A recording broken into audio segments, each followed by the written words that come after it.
అందరికీ praise lord పిల్లలు. ఈ దినమున మనం మరి ఒకసారి ప్రభు సన్నిధిలో లెసన్ వినడానికి కూర్చొని ఉన్నాం కాబట్టి మొదటిగా ప్రభు యొక్క సహాయాన్ని వేడుకుంటూ ప్రార్థన చేసుకుని మన లెసన్ మనము ప్రారంభించుకుందాం. మహోన్నతుడు మా ప్రభువ, మీకు స్తోత్రం చెల్లిస్తున్నాం ప్రభువ. ఇదిగో ఈ దినమున ఈ సమయమును మీరు మాకు అనుగ్రహించిన దాంట్లో ప్రభువ, మీరు ప్రభువ మీ సన్నిధిని మీరు మాకు తోడుగా ఉంచి తండ్రి, మీ జ్ఞానమును మీరు మాకు అనుగ్రహించి ఈ లెసన్ వింటున్న సమయంలో ప్రభువ గ్రహించగలిగే మనస్సును మీరు మాకు దయచేయమని ప్రభువ, మమ్మల్ని ప్రభువ మీలో ఎదిగింప చేయమని సమస్త మహిమా ఘనత ప్రభావములు మీకే ఆరోపిస్తూ నజరేయుడైన యేసుక్రీస్తు పరిశుద్ధ నామమును బట్టి అడిగి పెట్టుకుంటున్నాము మా పరమ తండ్రి. ఆమేన్.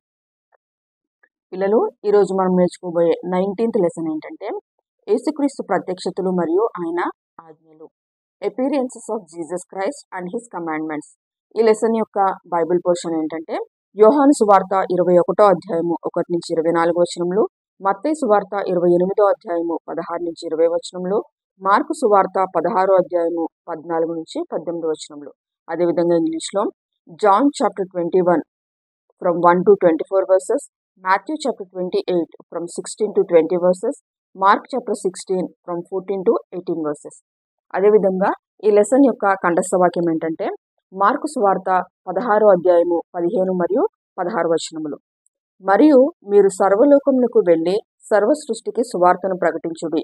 నమ్మి బాప్తిసం పొందినవాడు రక్షింపబడును, నమ్మని వానికి శిక్ష విధింపబడును. Mark chapter 16, 15 and 16 verses. He said to them, go into all the world and preach the gospel to all creation. Whoever believes and is baptized will be saved, but whoever does not believe will be condemned. ముందు లెసన్లో మనము యేసుక్రీస్తు పునరుత్థానం తిరిగి లేచిన తర్వాత శిష్యులకు ఏ విధంగా బయలుపరచబడ్డారు, ఏ విధంగా తాను ప్రత్యక్షపరచుకున్నారు అనే విషయం గురించి కొన్ని సంఘటనలు నేర్చుకున్నాం. అయితే ఈ లెసన్లో మనము మరలా యేసుక్రీస్తు ఇంకనూ తన శిష్యులకు ప్రత్యక్షం అవుతూ వచ్చారు. అయితే ఇప్పుడు ఏ విధంగా ప్రత్యక్షమయ్యారు, ప్రత్యక్షమైనప్పుడు వాళ్ళతో ఏం మాట్లాడారు, అంతేకాకుండా యేసుక్రీస్తు వాళ్ళకి కొన్ని ఆజ్ఞలను కూడా ఇచ్చారనమాట. సో ఇవన్నీ కూడా ఇప్పుడు మనము ఈ లెసన్లో నేర్చుకున్నాం. మొదటగా చూసుకుంటే యెరూషలేములో యేసుక్రీస్తు శిష్యులకు మూసి ఉన్న గదిలో 2 మార్లు ప్రత్యక్షమయ్యారు కదా. అయితే 3వ మారు యేసుక్రీస్తు గలిలయ సముద్ర తీరము, లేదంటే దీన్నే తిబేరియా సముద్రం అని అంటారు, ఈ సముద్ర తీరాన్న శిష్యులకు ప్రత్యక్షమయ్యారనమాట. ఒకసారి శిష్యుల్లోని పేతురు, యాకోబు, యోహాను, తోమా, నతనియేలు మరియు ఇంకొక 2 శిష్యులు, మొత్తం 7 కలిపి ఒక చోట కూడి ఉన్నారనమాట. కూడి ఉన్నప్పుడు వాళ్ళలో ఉన్న పేతురు లేచి ఏమన్నాడంటే, ఇదిగో నేను చేపలు పట్టడానికి వెళ్ళబోచున్నానని చెప్పి మిగిలిన శిష్యులకి చెప్పాడు. చెప్పినప్పుడు ఆ మిగిలిన శిష్యులు కూడా మేము కూడా నీతో పాటు వస్తాము అని చెప్పి పేతురుతో చెప్పారనమాట. సో ఇప్పుడు వీళ్ళందరూ కూడా ఏకమై వాళ్ళు ఏం చేశారంటే ఇదిగో గలిలయ సముద్రం, ఈ సముద్రంలో చేపలు పట్టడానికి దోణి వేసుకుని వాళ్ళు వెళ్ళారనమాట. ఈ 7 కూడా ఈ దోణి వేసుకుని చేపలు పట్టడానికి వెళ్ళారు. ఎందుకంటే వీళ్ళ వృత్తి చేపలు పట్టే వృత్తి కదా. సో వీళ్ళు దానికోసమే మళ్ళీ ఏం చేశారంటే చేపలు పట్టడానికి సముద్రంలోనికి వెళ్ళారనమాట. అయితే వీళ్ళు వెళ్ళి నైట్ అంతా కూడా, రాత్రంతా కూడా చాలా కష్టపడ్డారు. కష్టపడినప్పటికి కూడా వీళ్ళకి ఒక్క చేప కూడా దొరకలేదు. వాళ్ళు ప్రయాసపడినప్పటికి కూడా వాళ్ళకి ఎలాంటి ఒక ఫలితం అనేది రాలేదన్నమాట. అయితే ఇట్లా నైట్ అంతా వీళ్ళు చేసిన తర్వాత ఉదయం తెల్లవారుతున్నప్పుడు, అంటే సూర్యోదయం అవుతున్న సమయంలో ఇక్కడ చూడండి, యేసుక్రీస్తు ఈ గలిలయ సముద్రపు ఒడ్డున నిలబడి ఉన్నారనమాట. నిలబడి ఉండి ఇక్కడ వీళ్ళు ఒడ్డుకి దగ్గరలోనే శిష్యులు దోణిలో ఉన్నారు కదా, వీళ్ళని పిలిచి, పిల్లలారా మీకు మీ దగ్గర భోజనానికి ఏమైనా ఉన్నదా అని చెప్పి వీళ్ళని అడిగారు. అయితే శిష్యులు యేసుక్రీస్తు, ఈయన యేసుక్రీస్తు అని వాళ్ళు గుర్తుపట్టలేదు. సో గుర్తుపట్టకుండానే ఈ పిల్లలారా మీ దగ్గర భోజనానికి ఏమైనా ఉందని అడగగానే వాళ్ళు మా దగ్గర ఏమీ లేదని చెప్పారు. ఎందుకంటే వాళ్ళ దగ్గర ఏం లేదు కదా, వాళ్ళు నైట్ అంతా కష్టపడినప్పటికీ వాళ్ళ దగ్గర చేపలు పడలేదు. సో మా దగ్గర ఏమీ లేదని ఈ శిష్యులు చెప్పినప్పుడు యేసుక్రీస్తు, అయితే మీరు కుడివైపుకి వల వేయండి. సో మీరు కుడివైపుకి వల వేస్తే మీకు చేపలు దొరుకుతాయి అని చెప్పి చెప్పారనమాట. సో ఈయన చెప్పిన మాటను బట్టి, ఈయన యేసుక్రీస్తు అని గుర్తుపట్టకపోయినప్పటికీ ఈయన చెప్పిన మాటను బట్టి శిష్యులు ఏం చేశారంటే కుడివైపుకి వల వేశారు. వల వేసిన తర్వాత చూడండి, ఈ నావలో చాలా ఈ వల నిండా కూడా కొన్ని గొప్ప చేపలు ఈ వల నిండా కూడా వాళ్ళకి పడ్డాయన్నమాట. అంటే ఎప్పుడైతే ఆయన మాట విని వీళ్ళు చేయగానే వీళ్ళ వల అంటే వాళ్ళ వలని లాగలేనంత బరువు అయిపోయింది అనమాట. వాళ్ళ ఎక్కువ గొప్ప చేపలు చాలా నిండుగా వీళ్ళకి పడ్డాయి. సో ఎప్పుడైతే ఈ చేపలు ఈ విధంగా పడిన వెంటనే ఈ శిష్యుల్లో యోహాను ఉన్నాడు కదా, యోహాను వెంటనే యేసుక్రీస్తును గుర్తుపట్టి మిగిలిన శిష్యులతో చెప్తున్నాడు అనమాట. ఆయన ప్రభువు సుమి అని చెప్పి వీళ్ళకి చెప్తున్నాడు. చూడండి, యోహాను వెంటనే ఎప్పుడైతే చేపలు పట్టిన వెంటనే ఆయనకి ప్రభు యొక్క ప్రత్యక్షత అనేది ఆయనకి దొరికింది. వెంటనే ఆయన ప్రభువుని గుర్తుపట్టాడు. సో వీళ్ళందరికి కూడా ఆయన ప్రభువు అని చెప్పగానే వీళ్ళు ఏం చేశారంటే ఈ దోణిని తీసుకొని ఒడ్డుకి వచ్చారనమాట. అయితే వాళ్ళు ఒడ్డుకి వచ్చేటప్పటికి యేసుక్రీస్తు ఇక్కడ ఆల్రెడీ కూర్చొని ఉన్నారు. ఇక్కడ ఏమున్నాయంటే నిప్పులు ఉన్నాయి, నిప్పుల మీద పెట్టబడిన చేపలు ఉన్నాయి, అదేవిధంగా రొట్టె కూడా ఉందన్నమాట. సో యేసుక్రీస్తు వీళ్ళ కోసం ఇవి సిద్ధపరిచి ఇక్కడ ఉంచారు. ఉన్న తర్వాత అప్పుడు యేసుక్రీస్తు వాళ్ళని చూసి మీ దగ్గర ఉన్న చేపలు కూడా కొన్ని తీసుకురండి అని చెప్పారనమాట. సో వీళ్ళు ఆ యొక్క వలని లాక్కొని వచ్చి అందులో ఉన్న చేపలను లెక్క పెట్టినప్పుడు ఆ యొక్క వల 153 చేపలతో గొప్ప చేపలతో నిండి ఉందన్నమాట. సో వాళ్ళకి అంత 153 చేపలు దొరికినప్పుడు వాళ్ళు అందులో నుంచి కొన్ని తెచ్చి ఇక్కడికి తీసుకొని వచ్చారనమాట. తీసుకొచ్చిన తర్వాత అప్పుడు యేసుక్రీస్తు వాళ్ళని పిలిచి రండి మనము భోజనం చేద్దాము అని చెప్పి వాళ్ళని కూడా ఇన్వైట్ చేసిన తర్వాత వాళ్ళందరూ కలిపి అక్కడ ఏం చేశారంటే భోజనము చేశారనమాట. అంటే ఎర్లీ మార్నింగ్ యేసుక్రీస్తు వాళ్ళు బ్రేక్ఫాస్ట్ అనేది ఇక్కడ చేశారు. శిష్యులు యేసుక్రీస్తు కూడా భోజనం చేసిన తర్వాత యేసుక్రీస్తు పేతురుతో మాట్లాడుతున్నారనమాట ఈ గలిలయ సముద్ర తీరంలో. యేసుక్రీస్తు పేతురును చూచి ఒక ప్రశ్న అడిగారు. ఏంటంటే, యోహాను కుమారుడవైన సీమోను, వీరికంటే నీవు నన్ను ఎక్కువగా ప్రేమిస్తున్నావా అని క్వశ్చన్ యేసుక్రీస్తు అడిగారు. సో యేసుక్రీస్తు అడిగిన క్వశ్చన్కి వెంటనే పేతురు, అవును ప్రభువా, నేను నిన్ను ప్రేమిస్తున్నానని నీవే ఎరుగుదువు అని సమాధానం చెప్పాడనమాట. సో ఇది మొదటిగా యేసుక్రీస్తు పేతురికి ఇచ్చిన క్వశ్చన్. సో ఇదే విధంగా రెండవసారి యేసుక్రీస్తు ప్రేమించున్నావా అని అడిగారు. అప్పుడు కూడా పేతురు, అవును ప్రభువా, నేను నిన్ను ప్రేమిస్తున్నాను అని నీవే ఎరుగుదువు అని చెప్పారు. మూడవసారి కూడా యేసుక్రీస్తు ప్రేమించుచున్నావా అని అడిగినప్పుడు పేతురు మూడవసారి మళ్ళీ రిపీటెడ్గా క్వశ్చన్ వచ్చింది కదా, సో మూడోసారి కొంచెం వ్యసనపడి, ప్రభువా, నీవు సమస్తమును ఎరిగినవాడవు, నేను నిన్ను ప్రేమిస్తున్నానని నీవే ఎరుగుదువు అని చెప్పి మూడోసారి పేతురు యేసుక్రీస్తుకి చెప్పారనమాట. అయితే యేసుక్రీస్తు పేతురుతో, అయితే నీవు నా గొర్రెలను కాయము లేదంటే మేపుము అని పేతురికి చెప్పారు. అంటే సంఘం యొక్క పరిచర్య చేయడానికి ఆ యొక్క బాధ్యతను యేసుక్రీస్తు ఏం చేశారంటే పేతురికి ఇచ్చారనమాట. గొర్రెల్ని కాయము లేదంటే మేపము అని చెప్పారు కదా. సో ఆ యొక్క పరిచర్య యొక్క బాధ్యతను ఇవ్వడానికే యేసుక్రీస్తు ఇక్కడ తాను ప్రత్యక్షపరుచుకుని పేతురుతో ఇక్కడ మాట్లాడారనమాట. సో ఈ విధంగా నిజంగా చూసుకుంటే పేతురు యేసుక్రీస్తుని ఎరుగనని ముమ్మారు చెప్పాడు కదా, మన ముందు లెసన్స్లో విన్నాం. అయినప్పటికీ కూడా యేసుక్రీస్తు పేతుర్ని ప్రేమిస్తున్నారు.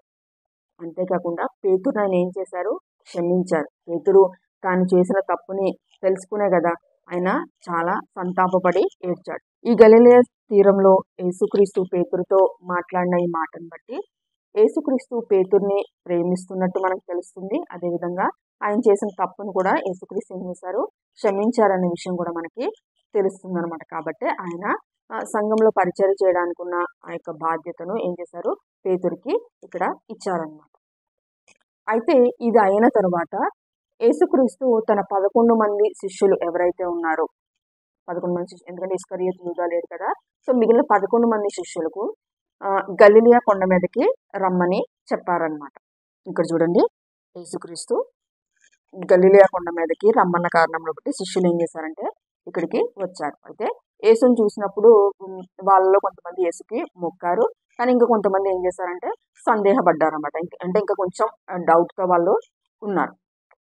సో యేసుక్రీస్తు అప్పుడు వాళ్ళ మధ్యలోనికి వచ్చి వీళ్ళకి ఈ గలిలయ కొండ పైన కొన్ని ఆజ్ఞలు ఇచ్చారనమాట.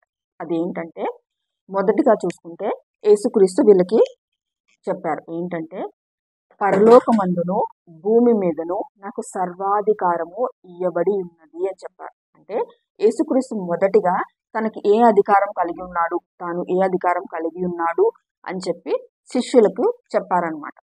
ఇప్పుడు ఒక అధికారం కలిగిన వ్యక్తి మనతో మాట్లాడుతున్నప్పుడు మనకి చాలా బలం దొరుకుతుంది కదా. సో అదేవిధంగా శిష్యులందరినీ కూడా బలపరచడానికి మొదటిగా తనకున్న అధికారం ఏంటి అనేది యేసుక్రీస్తు చెప్పారు. సెకండ్, యేసుక్రీస్తు మీరు సర్వలోకమునకు వెళ్ళి సర్వజనులను నాకు శిష్యులుగా చెయ్యండి అని చెప్పారు. అంటే సమస్తమైన జనులను నాకు శిష్యులుగా చెయ్యండి అని చెప్పి వీళ్ళకి ఆజ్ఞ ఇచ్చారనమాట. నెక్స్ట్, తండ్రి యొక్కయు కుమారుని యొక్కయు పరిశుద్ధాత్మ యొక్క నామములో బాప్తీసం ఇచ్చుచు నేను మీకు ఏ ఏ సంగతులను ఆజ్ఞాపించుతునో వాటన్నిటినీ గైకొనవలనని వారికి బోధించుడి అని చెప్పారు. అంటే ఫస్ట్ వాళ్ళని శిష్యులుగా చేసిన తర్వాత వాళ్ళకి బాప్టిజం ఇచ్చిన తర్వాత యేసుక్రీస్తు శిష్యులైన వీళ్ళకి ఏమేమి సంగతులను ఆజ్ఞాపించారు, అంటే వీళ్ళకి ఏమేమి విషయాలు నేర్పించారు అని వాటన్నిటిని కూడా మీరు వాళ్ళందరికీ కూడా బోధించండి, వాళ్ళందరికీ కూడా మీరు ఆ విషయాలు చెప్పండి, బోధించండి అని చెప్పి యేసుక్రీస్తు వీళ్ళకి ఆజ్ఞ ఇచ్చారనమాట. ఇంకా యేసుక్రీస్తు వాళ్ళతో ఏం చెప్పారంటే, ఇదిగో యుగ సమాప్తి వరకు సదాకాలము నేను మీతో కూడా ఉన్నాను అని చెప్పారు. అంటే ఇక్కడ యేసుక్రీస్తు ఇంకా వీళ్ళని ఇంకా బలపరచడానికి అంటే నేను ఎల్లప్పుడూ కూడా మీతోనే ఉన్నాను, సో మీతోనే ఉంటాను, మీతోనే ఉన్నాను నేను, కాబట్టి మీరెవ్వరు కూడా భయపడవలసిన అవసరం లేదు అని ఒక ధైర్యం ఇవ్వడానికి యేసుక్రీస్తు ఇక్కడ మాట్లాడుతున్నారన్నమాట. ముందు అధికారం గురించి మాట్లాడారు, తర్వాత వాళ్ళు చేయాల్సిన పని గురించి మాట్లాడారు, ఇప్పుడు ఏం చేస్తున్నారు, నేను మీతో కూడా ఉన్నానని చెప్పి భయపడకుండా ముందుకు వెళ్ళడానికి యేసుక్రీస్తు వీళ్ళకి చెప్పారనమాట. ఇంకా అంతేకాకుండా మార్కు సువార్తలో చూసుకుంటే అక్కడ ఏమని రాయబడి ఉందంటే, మీరు సర్వలోకమునకు వెళ్ళి సర్వ సృష్టికి సువార్తను ప్రకటించుడి, నమ్మి బాప్తిసం పొందిన వాడు రక్షింపబడును, నమ్మని వానికి శిక్ష విధింపబడుతుంది అనే ఒక ఆజ్ఞను కూడా యేసుక్రీస్తు ఇచ్చినట్టు మనము మార్కు సువార్తలో చదువుకుంటాం అన్నమాట. అంటే ఇక్కడ మొత్తంగా యేసుక్రీస్తు ఇచ్చిన ఆజ్ఞలో మెయిన్ ఏంటంటే, మీరు అందరి దగ్గరికి వెళ్ళి ఏం చేయాలి, సువార్తను ప్రకటించాలి. అది యేసుక్రీస్తు ఇచ్చిన మెయిన్ ఆజ్ఞ, ఆయన శిష్యులకి ఇచ్చిన ఆజ్ఞ అనమాట. ఈ లెసన్ నుంచి మనము కొన్ని ఆత్మ సంబంధమైన విషయాల్ని ఇప్పుడు ఏం నేర్చుకోవాలి అనే విషయం గురించి ఇప్పుడు మనము డిస్కస్ చేసుకుందాం. మొదటిగా యేసుక్రీస్తు పేతుర్ని నీవు నన్ను ప్రేమించుచున్నావా అని అడిగారు. ఒకవేళ అదే క్వశ్చన్ యేసుక్రీస్తు ఈరోజు మనల్ని లేదంటే నన్ను అడిగితే మన యొక్క సమాధానం ఏంటి? పేతురైతే నేను నిన్ను ప్రేమిస్తున్నాను ప్రభువా, అది నీవు ఎరుగుదువు అని చెప్పాడు. సో పేతురు ఆ విధంగా చెప్పాడు. చెప్పిన తర్వాత పేతురు యొక్క జీవితం ఎలా ఉంది అని మనం చూసుకుంటే, అతను ఎప్పుడు కూడా యేసుక్రీస్తుకి విధేయత కలిగే తన జీవితం అంతా నడిచాడు. యేసుక్రీస్తు ఏ ఆజ్ఞ అయితే ఇచ్చాడో ఆ ఆజ్ఞను పాటించుకుంటూ ఆయన వెంబడించుకుంటూ వెళ్ళిపోయాడు అనమాట. అంటే ఒక వ్యక్తి యేసుక్రీస్తును ప్రేమిస్తున్నాడు అనడానికి గుర్తు ఏంటంటే, యేసుక్రీస్తు ఇచ్చిన ఆజ్ఞలు ఖచ్చితంగా పాటించాలి, అంతేకాకుండా ఆయన చెప్పిన మాటకు విధేయత చూపించి ఆయనను ప్రేమించి మనం ఏం చేయాలి, ఆయన అడుగు జాడల్లో ఆయన వెంబడి వెళ్తూ ఉండాలన్నమాట. సో ప్రేమించిన వ్యక్తి చేసే పని ఇది. నేను ప్రేమించాను అనడానికి ఉన్న రుజువు ఇది అనమాట. ఆయన మాటకు విధేయత చూపించి ఆయన యొక్క అడుగు జాడలోకి వెళ్ళాలి. సో ఆయన ఇచ్చిన ఆజ్ఞను మనం ఖచ్చితంగా పాటించాలి. యేసుక్రీస్తు ఇచ్చిన ఆజ్ఞ ఏంటి? సువార్తను ప్రకటించమని చెప్పారు కదా. ఆజ్ఞ అంటే ఏంటంటే అది ఖచ్చితంగా పాటించవలసిన విషయం, అది ఖచ్చితంగా ఇంకా చెయ్యాలి అంతే. ఆజ్ఞ అంటే ఏంటి? అది ఖచ్చితంగా ఒక ఆజ్ఞ ఇచ్చారంటే అది ఖచ్చితంగా మనము పాటించాలి, చెయ్యాలన్నమాట. సో ఇప్పుడు మనకున్న యేసుక్రీస్తు మనకిచ్చిన ఆజ్ఞ ఏంటి? సేమ్ శిష్యులకి ఏదైతే ఇచ్చారో మనకు కూడా అదే కదా దేవుడు ఇచ్చింది ఏంటి? సువార్తను ప్రకటించడం. సో సువార్తను ప్రకటించడానికి శిష్యుల్ని ఏ విధంగా యేసుక్రీస్తు బలపరిచారు కదా.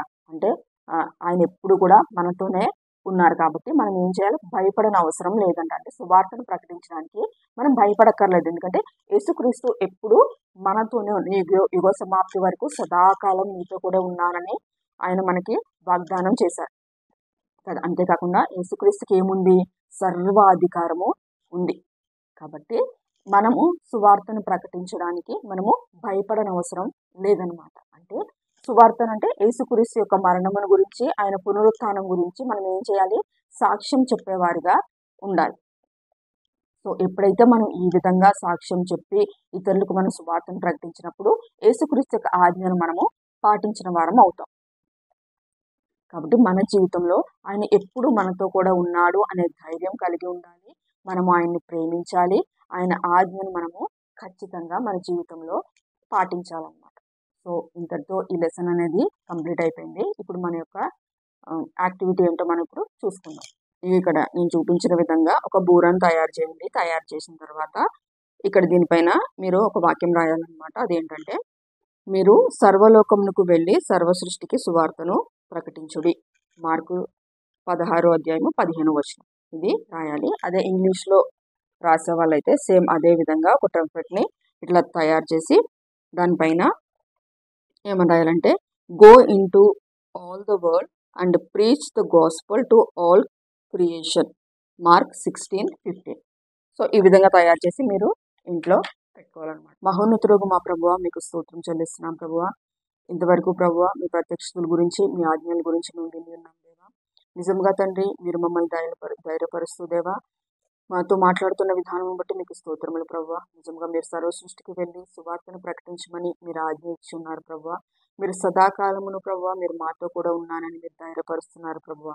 మీరు సర్వాధికారం కలిగిన దేవుడు కనుక ప్రభువా మేము భయపడకుండా ప్రభువా మీకు స్తోత్రములు సువార్తను ప్రకటించడానికి, అదేవిధంగా మిమ్మల్ని ప్రేమించిన వారమై దేవా మీ అడుగుజాడల్లో విధేయత కలిగి నడవడానికి ఉన్నటువంటి కృపను మా అందరికీ మీరు అనుగ్రహించి మీరే మహిమను పొందమని సమస్త మహిమా ఘనత ప్రభావాలను మీకే ఆరోపిస్తూ నజరేయుడైన యేసుక్రీస్తు పరిశుద్ధ నామమున అడుగుచున్నాము పరమ తండ్రి. ఆమేన్.